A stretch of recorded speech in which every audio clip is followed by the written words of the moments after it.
Hello అందరికి good morning. చూసారుగా ఇందాకైతే fighting చేశారన్నమాట. ఇప్పుడు మొత్తం ఎనర్జీ తగ్గిపోయింది.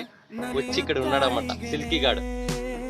చూసాడుగా ఎక్స్ప్రెస్ రాజాలో అయితే ఇదే కుక్ అనమాట యాక్టింగ్ చేసినది. అప్పుడప్పుడు దీనికి వెళ్ళిపోతుంది, మనసు దగ్గర ఉండదు.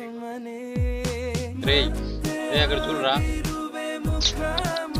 ఇదే అనమాట మూవీలో యాక్ట్ చేసింది. దీని గొంతులో కూడా బెల్ట్ ఉంది చూడండి, డైమండ్ ఉంది.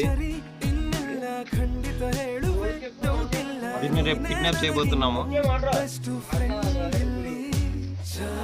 ఏ సిల్కీ ఏం కడుతుంది ఏ సిల్కీ బాయ్. కుక్కలు అంటే ఇష్టం అంటే కామెంట్ చేయండి. ఏ సిల్కీ బాయ్, వెళ్తున్నా. వెళ్ళిపోతున్నా. దా రావా.